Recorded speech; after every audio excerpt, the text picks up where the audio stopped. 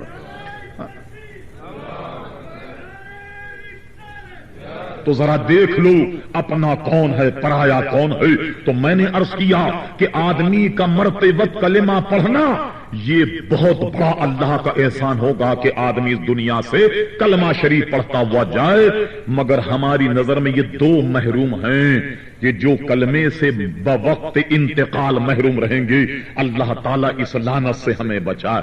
گفتگو یہ چل رہی تھی کہ آدمی پر موت کے وقت بڑی اذیت ناک کیفیت ہوتی ہے, اس لیے اس کے سامنے کلمہ پڑھو, دوہراؤ, اس کی تکرار کرو, تاکہ وہ جب اسے ایک راحت کا عالم کبھی بھی آئے تو وہ آپ کا سن کر کلمہ پڑھنے لگ جائے اور اسی طرح دنیا سے چلا جائے. یہ تھی گفتگو. عزیزان محترم, اب میں عرض کیا کر رہا تھا کہ موت بڑی اذیت ناک ہے. موت کے وقت بڑی تکلیف ہوتی ہے کہ اگر آپ اس سے کہیں کہ پڑھ کلمہ, ہو سکتا وہ انکار کر دے اپنی شدت اور تکلیف کی وجہ سے. اب دیکھیے یہ تو تھا ہماری گفتگو کا ایک پہلو کہ مرتے وقت بڑی اذیت. اس کا ایک حصہ اگر دنیا پر ڈال دیا جائے سارے دنیا والے مر جائیں.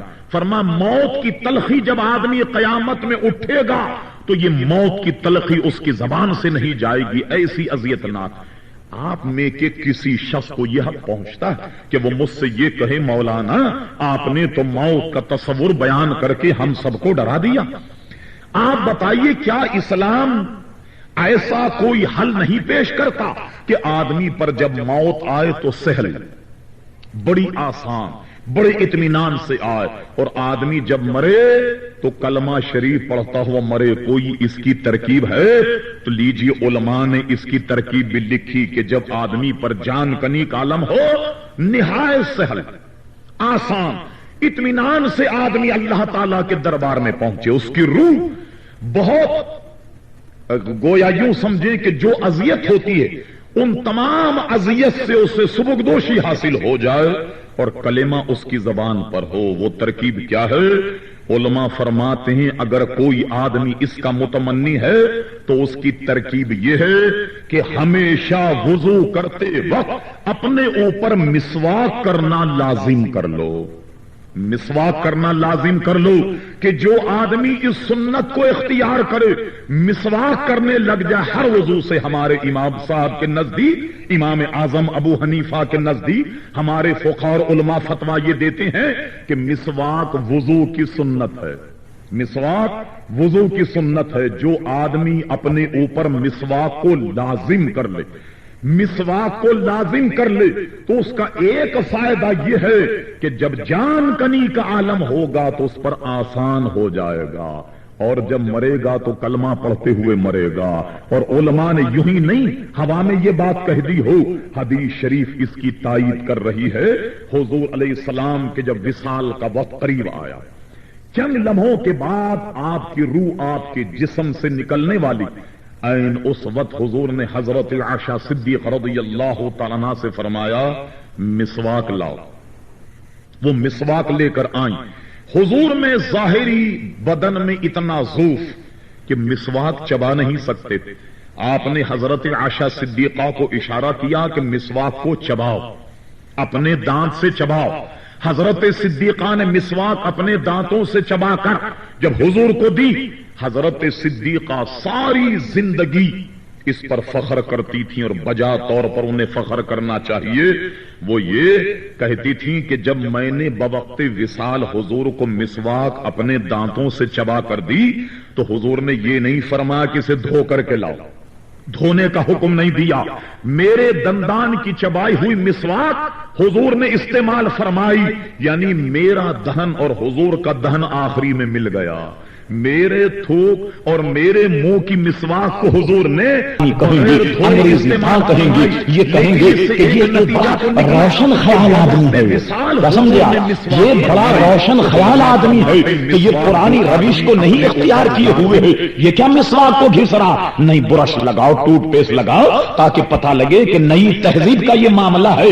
جناب حاجی حقق نے کہا کہ اٹھا کر پھینک دو گلی میں کہ یہ انگریزی تہذیب کے انڈے ہیں گندے، مغربی تہذیب کے انڈے ہیں گندے، یہ تہذیب کے تو انڈے بہت گندے ہیں۔ میں آپ کو بتاتا ہوں مسواک کے جو فضائل ہے وہ تو اپنی جگہ ہے، تاریخ اسلام کا بڑا اہم ورق ہے۔ خالد ابن ولید بارڈر پر مسلمانوں کی فوج کفار مشرکین سے برسر جنگ، ایک حملہ کیا ناکامی، دوسرا حملہ ہوا ناکام ہو گئے، تیسرا حملہ ہوا ناکام ہو گئے۔ خالد ابن ولید نے تمام سپاہیوں کو کھڑا کر دیا کہ لگ جاؤ بھائی لائن سے، یہ بتاؤ کہ تم میں سے کسی نے فرضوں کو تو نہیں چھوڑا، تم میں سے کسی نے واجبات کو ترک تو نہیں کیا، تم میں سے کسی نے سنن کو تو ترک نہیں کیا، حضور کی سنتوں کو تو نہیں چھوڑا۔ یہ کیا وجہ ہے کہ اللہ تعالی ہمیں فتح و نصرت عطا نہیں فرما رہا؟ کوئی وجہ ہے، کوئی نہ کوئی دین سے کہیں نہ کہیں انحراف، کہیں نہ کہیں مصطفیٰ کی سنت سے ٹکراؤ ہے، جس کی وجہ سے اللہ تعالیٰ تمہیں کامیابی نہیں دے رہا۔ قرآن مجید میں تو وہ یہ وعدہ کرتا ہے کہ اگر تم مسلمان ہو تو تم ہی جیتو گے، لیکن وجہ کیا ہے کہ تم جیت نہیں رہے؟ سر جوڑ کر بیٹھے۔ آج میں آپ سے پوچھتا ہوں، میں سیاسی آدمی نہیں، نہ سیاسی گفتگو کر رہا، میں آپ سے پوچھتا ہوں یہ بتائیے کہ ہم 70 میں جنگ ہار گئے، کس سے جنگ ہار گئے؟ ہندو سے ہار گئے، دھوتی پرشاد سے جنگ ہار گئے۔ وہ گائے کو کہتا ہے خدا، اور گائے ہم کاٹ کے کھا جاتے ہیں، جو ان کا خدا وہ ہماری غذا۔ بھلا بتاؤ جس قوم کے خدا کو ہم کاٹ کے کھا جائیں تو بندوں کا کیا حال کرے؟ بھئی جس کے خدا کا گوشت ہم کھا جائیں ذبح کر کے تو بندوں کا ہم حال کیا کرے؟ لیکن اس سے ہم جنگ ہار گئے۔ جنگ ہارنے کے بعد 70 میں کہ ہم سر جوڑ کر بیٹھے کہ ہم نے سوچا ہو کہ کہاں سقم ہے، کہاں خرابی ہے، کہاں بربادی ہے، کہاں دین سے انحراف؟ ہم سر جوڑ کر بیٹھے نہیں بیٹھے، ہم سر جوڑ کر نتیجہ آپ کے سامنے ہے۔ میں عرض کر رہا تھا ہم نے کبھی نتیجے پر غور نہیں کیا۔ خالد ابن ولید نے ساری فوج کو لائن میں لگا کر پوچھا بتاؤ کیا غلطی تم نے کی؟ اللہ تعالیٰ کی فتح و نصرت تمہارا ساتھ کیوں نہیں دے رہی؟ آپ کو سن کے تعجب ہوگا، جب سارے حضرات سر جوڑ کر بیٹھے تو ایک فیصلہ ہوا۔ کیا فیصلہ ہوا؟ کیا نتیجہ نکلا؟ کہنے لگے اے ہمارے جنرل، ہمارے سالار، جب سے ہم میدان جنگ میں آئے ہیں ہم سے ایک غلطی ہو گئی، اور وہ غلطی یہ ہے کہ جب سے ہم میدان جنگ میں وارد ہوئے ہم نے حضور کی ایک سنت کو ترک کر دیا ہے، یعنی مسواک۔ ہم نے مسواک نہیں کی جب سے میدان میں آئے۔ اچھا خالد ابن ولید، اللہ ان کی قبر کو رحمت و رضوان کی پھولوں سے بھر دے، فرما پس یہی وجہ ہے کہ تم پر ذلت مسلط ہو گئی، چلو اسی وقت نکالو درختوں سے مسواک توڑو اور سب مسواک کرنے لگ جاؤ۔ سارے لوگ درختوں سے لکڑیاں نکال کر سب بیٹھ گئے باجماعت مسواک کرنے، لائن لگی ہوئی مسواک کرنے والوں کی۔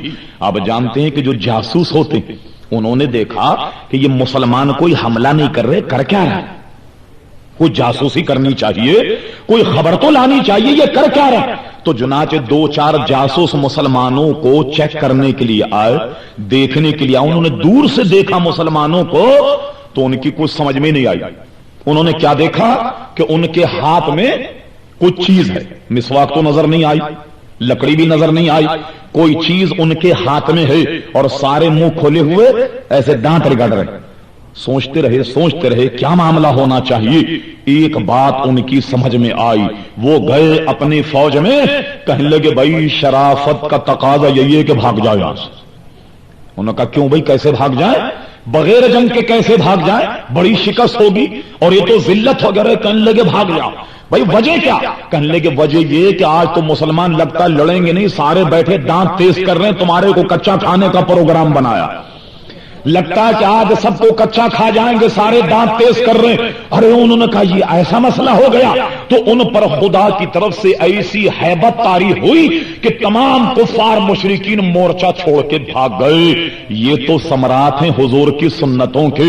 ارے مصطفیٰ کے غلام بن کے تو دیکھو، مصطفیٰ کی اطاعت کر کے تو دیکھو، اطاعت مصطفیٰ میں ڈھل کے تو دیکھو کہ اللہ تبارک و تعالی کیا کیا انعام اور اکرام کی بارش تم پہ کرتا۔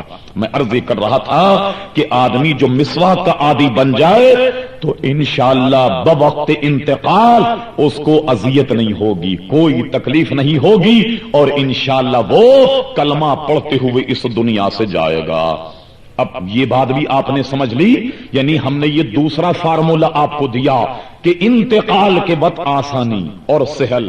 اب آئیے گفتگو کا تیسرا پہلو عزیزان گرامی، وہ یہ ہے کہ ایک طرف ان حدیثوں کو رکھیے کہ جب آدمی کا انتقال ہو تو اس سے بہت اذیت ہوتی، اور ایک حدیث شریف میں بالکل بات اس کے برعکس بیان کی گئی، وہ یہ ہے فرمایا کہ جب مومن کی روح اس کے بدن سے نکالی جاتی ہے تو ایسے نکالی جاتی ہے جیسے آٹے میں سے بال کھینچ لیا گیا۔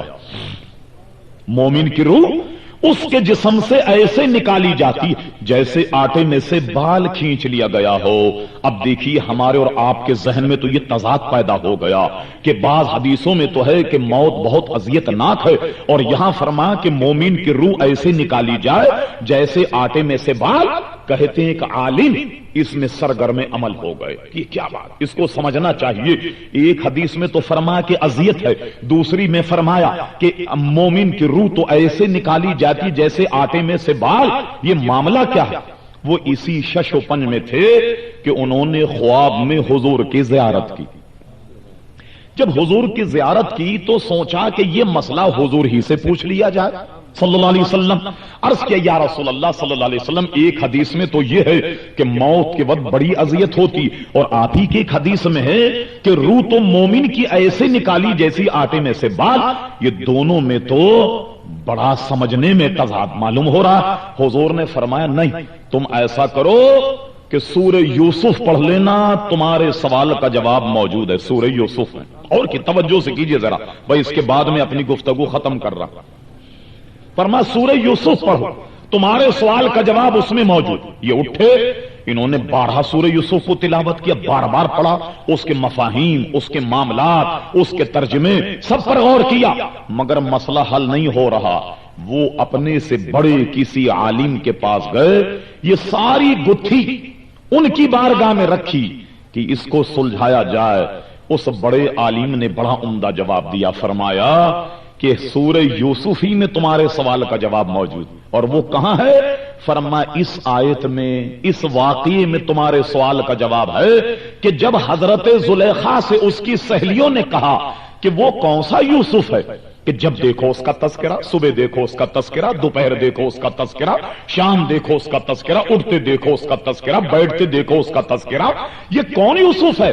ذرا ہمیں بھی دکھاؤ۔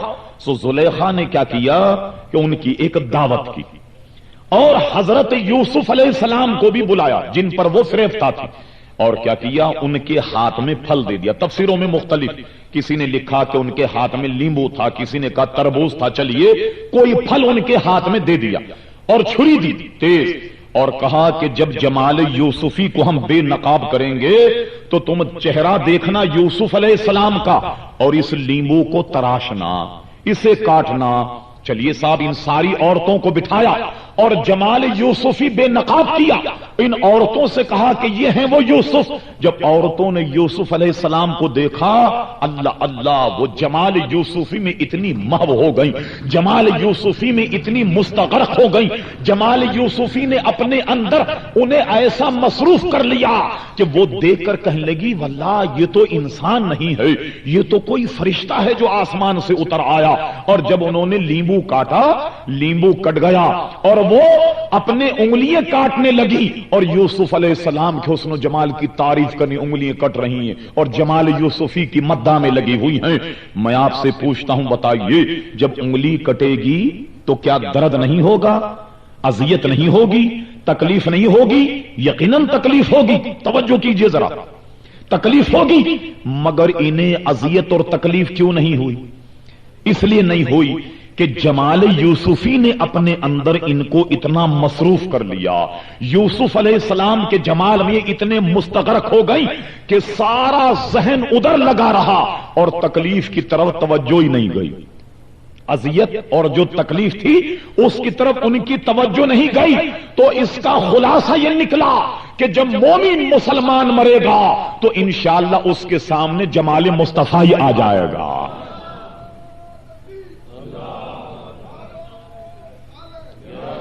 اب بتائیے کہ جس مرنے والے کے سامنے جمال مصطفی آ جائے، ادھر تو اسرائیل اس کے بدن سے روح نکال رہے ہوں گے اور وہ چہرے مصطفیٰ کو دیکھ کر کے کہے گا خامہ قدرت کا حسن دستکاری واہ واہ، کیسی تصویر اپنے پیارے کی سنواری واہ واہ، یا وہ یوں کہے گا، ادھر تو روح نکل رہی ہوگی اور وہ سنی یہ کہے گا اپنے آقا کو دیکھ کر سرور کہوں کہ مالک و مولا کہوں تجھے، باغ خلیل کا گل زیبا کہوں تجھے، تیرے تو وصف ہے تناہی سے ہیں بری، حیران ہوں میرے شاہ میں کیا کیا کہوں تجھے، لیکن رضا نے ختم سخن اس پہ کر دیا کہ خالق کا بندہ خلق کا مولا کہوں تجھے۔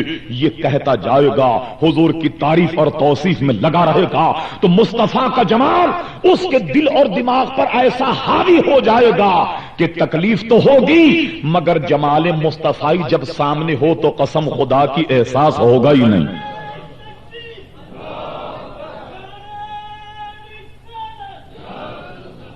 احساس ہوگا ہی نہیں۔ اور استاد زمن شہنشاہ سخن مولانا حسن بریلوی نے خوب کہا، کہتے ہیں کہ حسن یوسف پر کٹی مصر میں انگشتے زنان اور سر کٹاتے ہیں تیرے نام پہ مردان عرب، کہتے میرے آقا آپ کی کیا شان ہے، یہاں حسن یوسف پر کٹی، یوسف علیہ السلام کے حسن کو دیکھ کر عورتوں کی کٹی، کیا کٹی؟ انگلیاں۔ کس کی کٹی؟ عورتوں کی۔ جمال یوسفی کو دیکھ کر استاد زمن کہتے میرے آقا آپ کی شان یہ کہ سر کٹاتے ہیں تیرے نام پہ مردان عرب، یہاں تو مصطفیٰ موجود نہیں ہے، خالی نام ہے، یہاں عورتیں نہیں مرد ہیں، وہاں انگلیاں ہیں یہاں سر ہے۔ ارے مصطفیٰ کی شان تو یہ کہ مصطفیٰ کے نام پر عرب کے لوگ اپنا سر کٹاتے ہیں، وہاں تو انگلیاں کٹ رہی ہیں وہ بھی دیکھ کر، اور کس کی؟ عورتوں کی، سر کٹاتے ہیں تیرے نام پر مردان عرب، یہ شان ہے مصطفیٰ کی۔ اب ایمان سے فیصلہ کرو کہ مرتے وقت تکلیف تو ہر آدمی کو ہوگی مگر جمال مصطفیٰ جب سامنے ہوگا قسم خدا کی مرنے کا احساس ہی نہیں ہوگا، احساس نہیں ہوگا۔ یہی وجہ ہے کہ سب سے بڑی نعمت مصطفیٰ کی غلامی ہے، قسم خدا کی مصطفیٰ کی غلامی مر کے تو دیکھو، حضور کی غلامی میں تمہیں موت آئے تو دیکھو تو صحیح کہ ثمر کیا ہے، دامن مصطفیٰ سے وابستہ ہو کر مصطفیٰ کے غلام بن کر مر کے دیکھو۔ استاد زمن شہنشاہ سخن مولانا حسن بریلوی نے ایک دوسری جگہ کہا، کہتے ہیں کہ جب تیری یاد میں دنیا سے گیا ہے کوئی، جب تیری یاد میں دنیا سے گیا ہے کوئی تو جان لینے کو دلہن بن کے قضا آئی ہے۔ تو قضا دلہن بن کے آئے اگر کوئی مصطفیٰ کی یاد میں اس دنیا سے جائے تو عزیزان گرامی حاصل کلام یہ کہ آدمی اپنی موت کو یاد رکھے، اور قسم خدا کی جب موت یاد رہے گی نمازیں ہم نہیں چھوڑیں گے، روزے ہم سے نہیں چھوٹیں گے، یہ چال بازی دغا بازی لوگوں سے نہیں ہوگی، بددیانتی ہم سے نہیں ہوگی، برے کام ہم سے نہیں ہوں گے، کہ جب آدمی یہ تصور کر لے کہ ایک دن مرنے کے بعد مجھے اپنے رب کے دربار میں پیش ہونا ہے۔ اور اعلی حضرت امام اہل سنت کی آخری بات عرض کرتا ہوں، فرماتے ہیں کہ واسطہ پیارے کا ایسا ہو کہ جو سنی مرے، وہاں بھی مت مرنا، بے دین مت مرنا، بد مذہب مت مرنا، واسطہ پیارے کا ایسا ہو کہ جو سنی مرے، یوں نہ فرمائیں تیرے شاہد کہ وہ فاجر گیا، کہیں ایسا نہ ہو کہ تیرے محلے والے کہیں کہ بڑا بدماش تھا، اچھا ہوا جان چھوٹی، نہیں، کیا ہوگا؟ کہتے عرش پر دھومے مچیں وہ مومن صالح ملا۔ ارے عرش والے دھوم کر رہے ہوں گے سبحان اللہ مومن آیا، آج تو دنیا سے مرد مومن آیا ہے، کہتے عرش پر دھومے مچیں وہ مومن صالح ملا اور فرش سے ماتم اٹھے وہ طیب و طاہر گیا. فرش والے کہیں بڑا اچھا آدمی تھا, بڑا نیک آدمی تھا, انتقال کر گیا, اللہ تعالیٰ اس کی مغفرت کرے. فرماتے عرش پر دھومیں مچیں, وہ مومن صالح ملا اور فرش سے ماتم اٹھے وہ طیب و طاہر گیا. اللہ تعالیٰ ایسی موت ہمیں عطا فرمائے. مرنا ہر شخص کو ہے, ہر شخص اپنے ذہن میں رچا اور بسا لے. آپ دیکھیے ایک دن کا بچہ ہے تو دنیا سے چلا جاتا ہے, 10 دن کا ہے چلا جاتا, کوئی 10 برس کا ہے جا رہا, کوئی 15 برس کا جا رہا, کوئی 60 برس کا جا رہا. اور نوجوانوں, یہ شیطان کا دھوکہ ہے کہ تم یہ سمجھو کہ چلو بوڑھے ہوں گے نا تو پھر پڑھ لیں گے نماز. آج کل ماں بہنیں کہتی ہیں اپنے بیٹے کو, ارے بیٹے تو نے ابھی سے نماز شروع کر لی, ابھی تیری عمر ہے کیا, ابھی تو صرف 15 برس کا ہے, تو نے ابھی سے نماز شروع کر دی, ابھی تو 18 برس کا ہے, تو نے داڑھی رکھ لی, ابھی تو بہت کام تجھے کرنے ہیں. لیکن یہ سب شیطان کا فریب ہے کہ رات دن ہم نہیں دیکھتے کہ ہمارے سامنے نوجوان لوگ چلے جاتے ہیں, ہم نماز جنازہ پڑھتے ہیں, بوڑھے جوان ہو, اس لیے کہ عمر کی کوئی تخصیص نہیں, بس کوئی آگے جا رہا ہے کوئی پیچھے جا رہا ہے. کہتے ہیں کہ بار بار علمی تجھے سمجھا چکے, امان یا نامان آخر موت ہے. کل نفس ذائقۃ الموت, ہر جاندار کو موت کا مزہ چکھنا ہے. وما علینا الا البلاغ. یہ کچھ سوالات مجھ سے کیے کہ آپ جانتے ہیں کہ 12 بج گئے اور ظاہر اتنی مصروفیت ہماری دن میں ہوتی ہے کہ زیادہ وقت نہیں گزار سکتے, تو یہ پورے پرچے تو ایسے ہیں کہ اس میں ایک جلسہ پورا منعقد کیا جاتا. صرف سرسری طور پر میں جواب دیتا ہوں تاکہ آپ یہ نہ کہیں کہ آپ کے سوالوں کا جواب نہیں دیا گیا.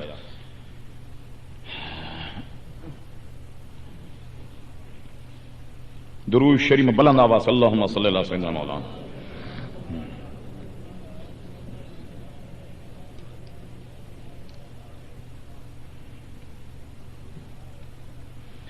کسی نے یہ کہا ہے کہ انجمن سرفروشان کے بارے میں وضاحت فرمائیں. یہ ایک انجمن ہے, انجمن سرفروشان. ان کے ایک پیر صاحب ہیں جو اپنے آپ کو گوہر شاہی لکھتے. ان کی کتابوں سے میں نہیں کہہ رہا بلکہ پاکستان کے تمام مفتیوں نے یہ فتویٰ دیا ہے کہ یہ گمراہ ہے اور اس کے چنگل سے بچنا بہت ضروری ہے. دارالعلوم امجدیہ کا, پاکستان کراچی کے مفتیان کا اور دیگر لوگوں کا. اور اس پر یہ کہا گیا کہ وہ صاحب آن کر اگر سچے دل سے توبہ کر لے تو یہ ہم پر بھی بڑا احسان ہوگا. اس لیے کہ وہ اپنے آپ کو سنی ظاہر کرتے ہیں. اگر انہوں نے اپنی کتابوں میں جو عبارتیں غلط لکھی ہیں وہ اس کو نکال دیں کہ صاحب اس سے ہم بیزار ہوتے ہیں کہ یہ عبارتیں ہماری نہیں ہیں اور ہم اس سے توبہ کرتے ہیں, تو وہ سچے دل سے توبہ کر لیں تو سرفروشاں اسلام والے وہ ہمارے بالکل ایمان والے بھائی ہیں. لیکن اس وقت جس نہج پر چل رہے ہیں تو یقیناً ان کی کتابوں میں کئی گمراہی کے پہلو ہیں جن کی نشاندہی علماء نے کی ہے. اور باضابطہ ایک چھپا ہوا فتویٰ بھی کھارا در میں نور مسجد کاغذی بازار سے شائع ہوا جس میں دارالعلوم امجدیہ کا فتویٰ بھی ہے اور دیگر علماء کرام کے فتاوے بھی اس میں ہیں. وہاں سے حاصل کر سکتے ہیں مسجد نور کاغذی بازار.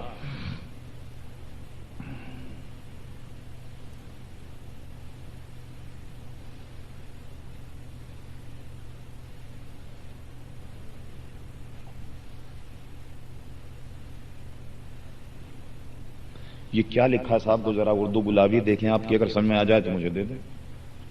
واضح نہیں ہو رہا ہے کہ کیا پوچھنا چاہ رہے ہیں.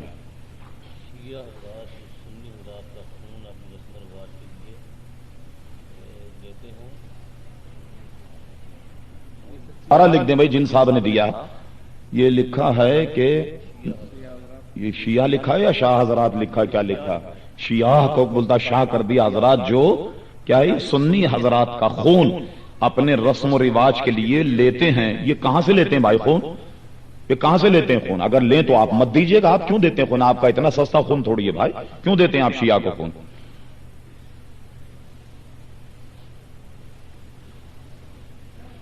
عشاء کی نماز قضا ہو گئی اور جب پڑھے تو پہلے فرض پڑھے یا پھر وتر؟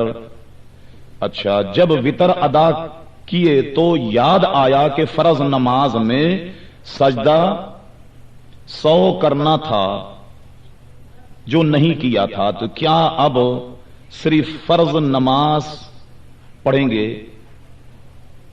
بھائی یہ خدا کے لیے ذرا سا صاف لے. غالباً اب یہی پوچھنا چاہتے تھے کہ کوئی صورت ایسی ہو گئی کہ آپ نے نماز پڑھ لی اور نماز کسی طرح واجب الاعادہ ہو گئی تو صرف فرض کو لوٹائیں گے، وتر کو نہیں لوٹائیں گے. کیا ہے؟ جیسا کہ عصر کی نماز میں قرات آہستہ کی جاتی، اگر ہم نے قرات اتنی آواز سے کی کہ ہمارے ساتھ کھڑے شخص نے بھی سنی تو ہماری نماز ہو گئی یا نہیں. ہمارے امام صاحب کے نزدیک جو نمازیں آہستہ پڑھنے والی جس کو سر کہتے ہیں، اس کا سر آہستہ پڑھنا یہ واجب. جو نمازیں بلند آواز سے پڑھنے والی ہیں ان کا بلند آواز سے پڑھنا یہ واجب. تو کوئی امام اگر مغرب کی نماز سر میں پڑھا دے، آہستہ پڑھا دے تو واجب ترک ہو جائے گا. اگر اس نے کچھ آیتیں آہستہ پڑھی اور بعد میں قرات کی تو اس کو سجدے سہو کرنا ہوگا، واجب ترک ہو جائے گا. اسی طرح یعنی جو نمازیں سکوت والی تھیں یعنی سر میں تھیں، جو سری نمازیں تھیں ان کو جہر میں پڑھ لیا اس نے، تو اگر اس نے جہر میں پڑھ لیا تو بھی واجب ترک ہو جائے گا. اسی صورت میں سجدے سہو کرنا ہوگا.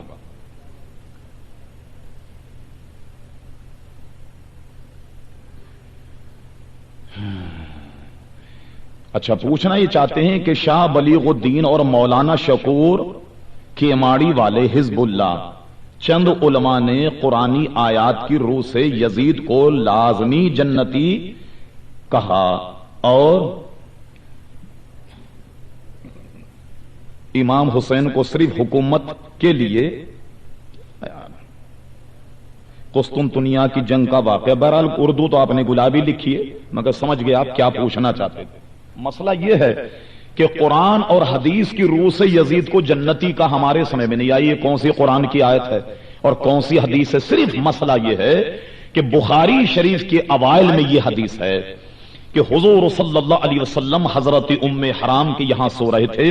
خواب حضور نے ملاحظہ فرما، اچانک اٹھے، فرما میں نے اپنی امت کے بعض لوگوں کو دیکھا جو مدینۃ القیصر پر حملہ آور ہو رہے ہیں اور ان کا پہلا لشکر جنتی ہے.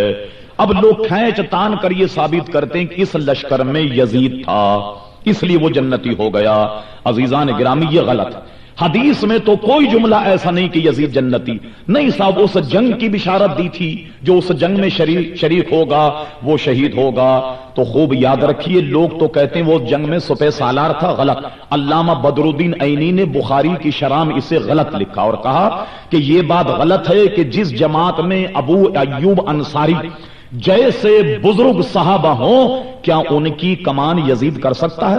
علامہ ابن اسیر نے اپنی تاریخ میں یہ کہا کہ جب امیر معاویہ نے لشکر مدینۃ القیصر بھیجا، کہتے ہیں کہ یہ واقعہ یا تو 51 ہجری کا ہے یا 52 ہجری کا، جب آپ نے مدینۃ القیصر قسطنطنیہ پر لشکر روانہ فرمایا تو اس کے سپہ سالار یزید نہیں تھا بلکہ حضرت سفیان ابن عوف تھے. اس کے سالار حضرت سفیان ابن عوف رضی اللہ عنہ جو صحابی رسول تھے وہ نہیں تھا. اچھا، ایک تاریخ سے پتہ لگتا ہے کہ اس میں یزید تھا. وہ کیا ہے وہ بھی سن لیجیے آپ. کہتے ہیں کہ جب یہ پہلا لشکر وہاں گیا تو یہ کسی مصیبت اور بیماری کا شکار ہو گئے. یہ خبر جب آئی امیر معاویہ رضی اللہ عنہ کو کہ جو لشکر آپ نے مدینۃ القیصر بھیجا تھا وہ بیمار ہو گیا، سخت پریشان اور علم اور وہ یا پریشانی کا شکار ہو گیا. یزید کو جب معلوم ہوا تو وہ کہنے لگا اللہ کا بڑا شکر ہے کہ میں نہیں گیا، اگر میں جاتا تو میں بھی انہی کی طرح ذلت کے عذاب میں مبتلا ہو جاتا جیسا کہ یہ بات جب امیر معاویہ کو پتہ لگی تو آپ نے اس کو دوسرے لشکر میں بطور سزا بھیجا اور یہ کہتے ہیں کہ صاحب یزید جنتی ہے. سبحان اللہ. حضور فرمایا جس نے پڑھ دیا لا الہ الا اللہ وہ جنتی ہے. تو یہ ساری جنت میں چلے جائیں گے تو یہ جہنم کے پلاٹ کا کیا بنے گا اتنا بڑا؟ اس میں کون جائے گا اور کوئی جہنمی رہ بھی جائے گا یا نہیں؟ حضور فرماتے ہیں جس نے 2 ٹھنڈی نمازیں پڑھی وہ جنتی، جس نے ماں کی خدمت کی وہ جنتی. تو کیا اس کا مطلب یہ ہے کہ ابو جہل اور ابو لہب اپنی ماں کی خدمت کرے تو وہ جنت میں چلا جائے گا؟ مرزا غلام احمد یہ کہہ دے کہ لا الہ الا اللہ جنت میں چلا جائے گا؟ نہیں. جنت میں جانے کے لیے حضور والا اس کا ایمان پر خاتمہ بھی ضروری ہے. یہ سمجھ لیجیے آپ. اور یزید کے متعلق ہم یہ کہتے ہیں جو مذہب ہمارے امام اعظم ابو حنیفہ کا کہ ہم اسے کافر نہیں کہیں گے، جو کافر کہیں منع نہیں کریں گے. سکوت ہے امام اعظم، نہ ہم اسے کافر کہیں نہ ہم اسے مسلمان کہیں. لیکن اس میں شک نہیں کہ یزید نے بے انتہا مظالم اہل بیت پر ڈھائے. امام احمد ابن حنبل نے یزید کی تکفیر کی ہے. جو لوگ زبردستی جنت میں گھسڑ رہے ہیں تو دعا کریں. ہم تو یہ کہتے ہیں اللہ تعالیٰ کل قیامت میں ہمارا حشر حضرت امام حسین کے ساتھ کر. جو یزید کے ماننے والے مولا کل قیامت میں ان کا حشر یزید کے ساتھ کیجیے. کوئی حدیث ایسی نہیں جس میں یہ کہا گیا کہ یزید جنتی، بالکل غلط. اچھا، وہابی لوگ کہتے ہیں کہ ہمارے علماء جب واز کرتے ہیں تو پیسے نہیں لیتے، تمہارے علماء 1000 روپے لیتے ہیں. اچھا، ہمیں یہ سن کر بے انتہا افسوس ہوتا ہے. برائے مہربانی آپ واضح فرما، آپ کو کیوں افسوس ہوتا ہے صاحب؟ اگر کوئی کسی نے آپ کو یہ بتا دیا کہ کوئی سنی مولوی واز کرنے کے پیسے لیتا ہے تو آپ کو پہلے تو افسوس ہی نہیں ہونا چاہیے. ایک بات تو یہ ذہن میں رکھے، تو بعد میں بتاؤں گا پیسے لیتے نہیں لیتے ہم. یہ بات بتائیے آپ کہ تاج کمپنی قرآن مجید چھاپتی ہے تو مفت دیتی ہے آپ کو. مولانا نماز پڑھاتے ہیں تو کیا مفت نماز آپ پڑھتے ہیں ان کے؟ تراویح جب آپ سنتے ہیں تو کیا آپ قرآن مجید سنانے والے کو کچھ نہیں دیتے آپ؟ کیا مسئلہ ہے؟ اچھا، وہاں بھی علماء پیسے نہیں لیتے، گھاس کھاتے ہیں. کیا کھاتے ہیں؟ بھوسی ٹکڑے کھاتے ہیں. بھائی وہاں بھی علماء پیسے نہیں لیتے تو کیا کھاتے ہیں مجھے بتا تو صحیح. کوئی چارہ کھاتے ہیں، لوسن کھاتے ہیں. گھاس بھی پاکستان میں مفت نہیں ملتی. بھائی بتاؤ، گدھے کو گھاس کھلاتے نہیں کھلاتے آپ؟ مفت ملے گی گھاس کہیں؟ تو وہاں بھی اگر پیسے نہیں لیتے تو کھاتے کیا ہیں یہ تو بتاؤ، کیا کھاتے ہیں؟ تو یہ ہے مسئلہ. سب سے پہلی بات یہ ہے کہ کوئی آدمی اگر یوں کہے کہ دیکھیے میں واز کرنے کے آپ سے پیسے لوں گا، میں جتنے بیٹھے چیلنج کرتا ہوں صاحب بتائیے میں نے پیسے مانگے آپ سے کوئی واز کرنے؟ کوئی ہاتھ اٹھا کر کے کہہ دے کہ میں نے پیسے مانگے، یہ کیا بات ہوئی صاحب؟ تو یہ ہے. چلیے میں سنی ہوں یا نہیں؟ آپ کہتے سنی پیسے لیتا. آپ کو بڑا افسوس ہوا کیونکہ آپ نے سارے مولویوں کا ٹھیکہ لے رکھا تھا، اس لیے آپ کو بہت افسوس ہوا کہ مولوی پیسے لیتے ہیں تو آپ کو بڑا افسوس ہو گیا. تو بتائیے میں بھی مولوی ہوں یا نہیں ہوں صاحب، اور سنی ہوں یا نہیں؟ یہ تو خط بالکل غلط ہے یا نہیں؟ صحیح. اور ان جلسے والوں کو بھی کہتا ہوں میں دیکھنا بھائی، ہاں میرے چلتے مجھے پیسے مت دینا نذرانہ، مجھے ضرورت نہیں. الحمدللہ ٹھیک ہے صاحب، ہاں اس کی مجھے ضرورت نہیں. تو یہ کیا بات ہوئی بھائی؟ کسی کو اگر آپ نے تقریر کے بعد کچھ دے دیا تو یہ اچھی بات ہے کہ ان کا روزی یا ان کا معاش اگر آپ علماء کو نہیں دیں گے، علماء کی خدمت نہیں کریں گے تو ان کی گاڑی کیسے چلے گی؟ کیونکہ وہابیوں کی طرح ہم تو وہ تو گھاس کھا نہیں سکتے، وہ تو چارہ لوسن تو نہیں، یہ تو گھاس کھا لیتے ہوں گے. تو یہ ہے جناب مسئلہ. ان بیچاروں کے پاس دولت کا انبار لگا، وہ سعودی عرب کے پیٹرول ڈالر ان کے پاس آ رہے ہیں تو آپ سے چندے کے پیسے لے کے وہ کیا کریں گے بیچارے؟ سمجھ گئے نا؟ تو یہ میرے بھائی تو آپ کو افسوس نہیں کرنا چاہیے. الحمدللہ کوئی سنی جہاں تک میرے علم میں کوئی نہیں کہتا کہ جناب اتنے پیسے دیں تو تب جا کر کے میں واز کروں گا. نہیں، ایسا کوئی مسئلہ نہیں. اور میں بھی یہ کہتا ہوں دیکھیں نا، اب جیسے میں نے کہا کہ مجھے پیسے مت دیجیے گا، بھئی یہ تقریر ہو رہی ہے تو دین کا کام ہے یا نہیں ہے؟ تو لاؤڈ اسپیکر والے کو بھی کہہ دو آپ بھی پیسے مت لیجیے گا، شاہ صاحب نے منع کر دیا پیسے لینے سے. ٹھیک ہے نا، دین کا کام ہے یہ. تو اچھا کیسی والوں کو بھی کہہ دیجیے گا کہ بجلی کا جو بل آئے تو میٹر میں سے اتنے یونٹ کو منہا کر دیا جائے، اس لیے کہ ہم نے ایک دینی جلسہ کیا تھا. یہ دری والوں کو بھی آپ پیسے نہیں دیں کہ مولانا نے منع کر دیا تھا پیسے نہیں، تو دری والے صاحب آپ بھی پیسے مت لیجئے، سب فی سبیل اللہ مسئلہ ہو جائے، حل ہو جائے سارا ہی معاملہ. ٹھیک ہے نا جناب؟ پھر ہم بھی پرچون کی دکان والے کو 2000 روپے کا سودا دے کر کے مولانا کیا سودے کی ضرورت ہے، پیسے مت مانگیے گا، فی سبیل اللہ بھیج دیجیے گا تاکہ سب کا کام فی سبیل اللہ چلتا رہے. تو اس لیے بھائی آپ کو افسوس نہیں کرنا چاہیے.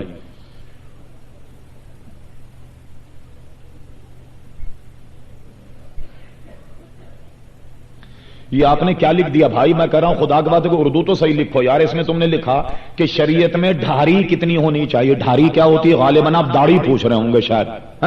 تو داڑھی کو آپ نے ڈھاری بنا دیا اس میں، سمجھے صاحب؟ تو یہ ڈھاری نہیں ہے اصل میں، یہ داڑھی ہے. یہ کتنی ہونی چاہیے؟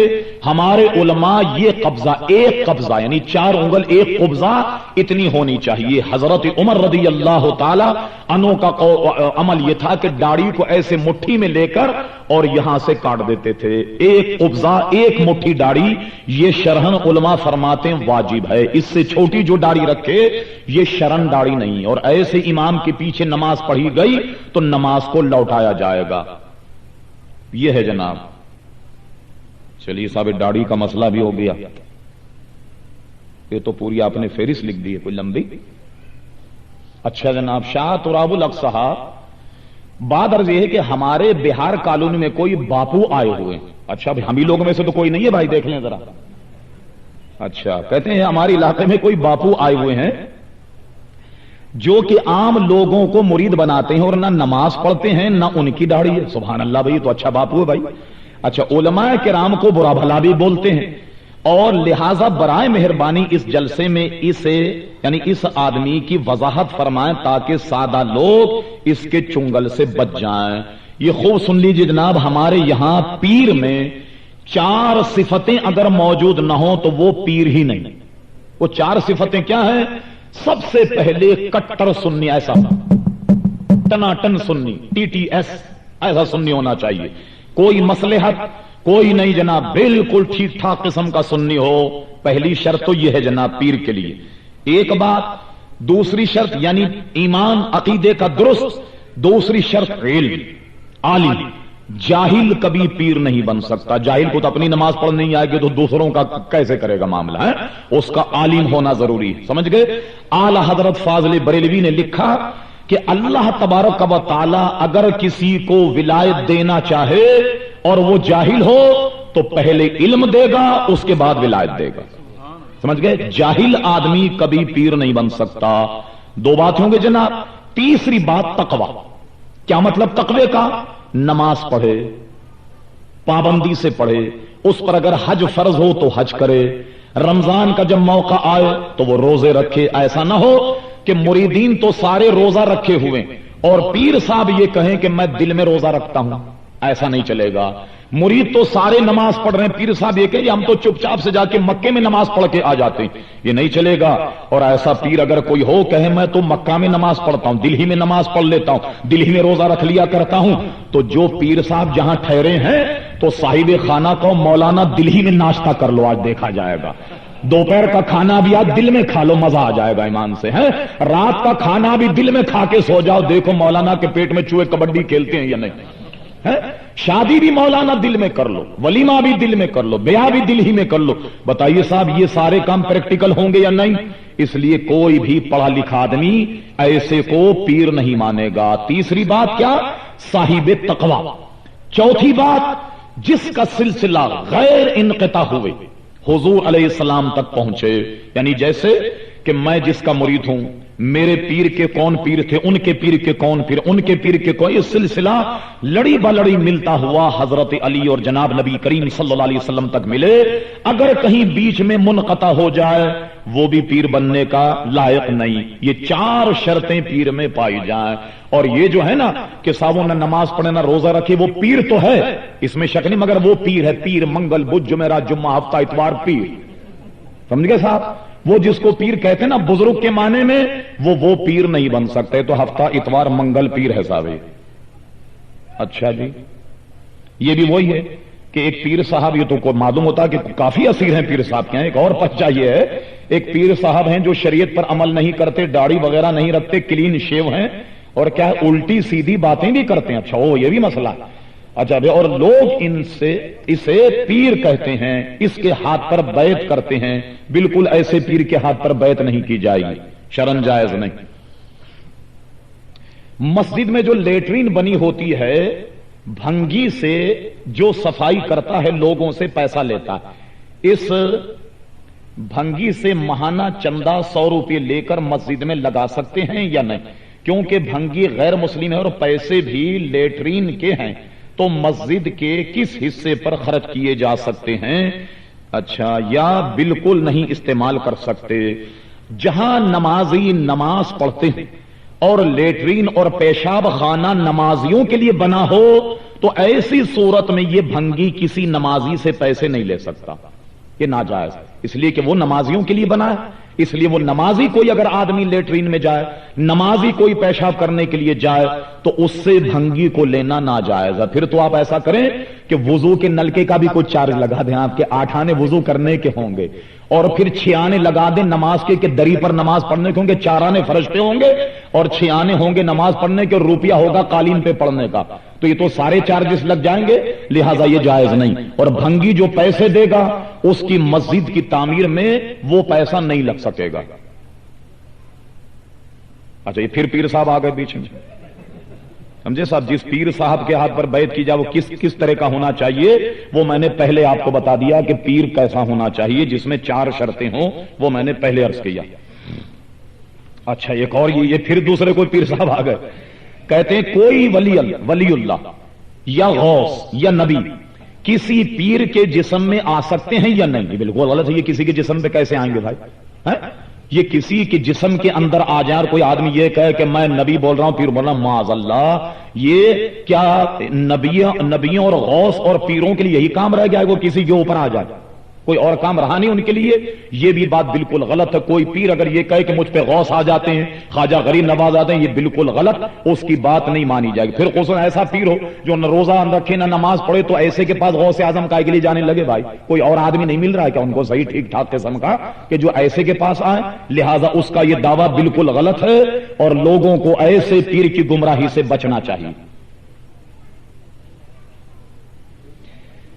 اچھا جی، لکھا جناب ایک عورت اپنے خاوند کی حرکتوں سے تنگ آ کر خاوند سے طلاق لینا چاہتی، خود اپنی مرضی سے طلاق لینا چاہتی ہے اور بچے بھی خاوند کو خوشی سے دینا چاہتی ہے، تو پھر وہ عورت خاوند سے حق مہر لے سکتی ہے یا نہیں؟ اور خاوند کے لیے کیا حکم ہے کہ کیا وہ بیوی کو حق مہر دے یا نہیں؟ اگر نہ دے تو گناہگار ہوگا یا نہیں؟ بھئی مہر تو اس کو شادی کے فوراً بعد ہی اس پر ڈیو ہو گیا، اس کو مہر تو دینا ہوگا۔ اب یہ بیوی اگر طلاق لینا چاہے تو طلاق لینے سے تو طلاق نہیں ہوگی جب تک کہ شوہر اس کو طلاق نہ دے۔ بیوی خود طلاق کیسے لے گی؟ جی میں تم سے طلاق لے لوں گھر بیٹھ جا کر، ایسا نہیں ہوگا۔ شوہر جب تک طلاق نہیں دے گا اس وقت تک طلاق نہیں۔ ہاں بیوی مانگے پھر شوہر اس کو طلاق دے، اب یہ طلاق صحیح ہوگی۔ دیوبندی وہابی جماعت اسلامی والے اپنے جلسوں میں کہتے ہیں کہ تحریک پاکستان اور پاکستان بنانے میں علماء دیوبند اور جماعت اسلامی کے مودودی صاحب نے اہم کردار ادا کیا ہے۔ سبحان اللہ، مارے گھٹنا پھوٹے آنکھ۔ دیوبندیوں نے پاکستان بنایا، جماعت اسلامی نے پاکستان بنایا۔ وہ کسی نے کہا جھوٹ بولنے کے لیے طریقے کی ضرورت ہوتی ہے، طریقہ چاہیے جھوٹ بولنے کا۔ افسوس کہ تمہیں جھوٹ بولنے کا طریقہ بھی نہیں آتا۔ دیوبندیوں نے علماء دیوبند تو یہ کہتے تھے یہ قائد اعظم نہیں ہے بلکہ کافر اعظم۔ دیوبندیوں کے ایک احراری مولوی تھے حبیب الرحمان لدھیانی، وہ یہ کہتے تھے کہ 10,000 جنا نہرو کی جوتی کی نوک پہ قربان کیے جا سکتے۔ دیوبندیوں کے بہت بڑے مولوی عطا اللہ بخاری صاحب یہ تو تحریک پاکستان کے وقت میں نہرو کی دھوتی سے اتنے چپٹ گئے تھے کہ جناب خود انہی کے مولوی ظفر علی خان زمیندار جو چمنستان بھی نکالا کرتے تھے، تو ظفر علی خان نے اپنے چمنستان میں کہا، غالباً 42 یا 44 کا چمنستان ہمارے ریکارڈ میں موجود ہے، جس کا جی چاہے وہ دیکھ بھی سکتا ہے۔ ظفر علی خان کہتے تھے کہ نہرو جو بنے دولہا تو دلہن مجلس سے احرار ہو، پیر بخاری کو مبارک یہ عروسی۔ کہتے ہیں نہرو دلہن بن جائے اور دلہن بنے مجلس سے احرار، اور بخاری جو ہیں ان کو یہ شادی مبارک ہو۔ یہ اتنے نہرو کی دھوتی پر قربان ہو گئے تھے عطا اللہ شاہ بخاری۔ یہ تو سارے کے سارے کانگریسی تھے، میں نہیں کہتا۔ اب سنیں اکبر الہ آبادی کیا کہتا۔ اکبر الہ آبادی نے وہابی اور دیوبندی مولویوں کے لیے کہا تھا کہ یہ کانگریسی ملا میں تم کو بتاؤں کیا ہے، گاندھی کی پالیسی کا عربی میں ترجمہ ہے۔ کیا کہ سمجھے آپ؟ یہ کانگریسی ملا میں تم کو بتاؤں کیا ہے، گاندھی کی پالیسی کا عربی میں ترجمہ ہے۔ یہ گاندھی کی پالیسی ہے کہ جس کا ترجمہ یہ عربی میں کر رہے ہیں۔ ان وہابی دیوبندیوں نے تو اللہ کی پناہ گاندھی کو منبر رسول پر بٹھایا، مسجد میں لے جا کر گاندھی کو منبر رسول پر بٹھایا۔ انہی وہابیوں نے نہرو کے لیے یہ کہا رسول السلام، سلامتی کا رسول آ گیا ہے۔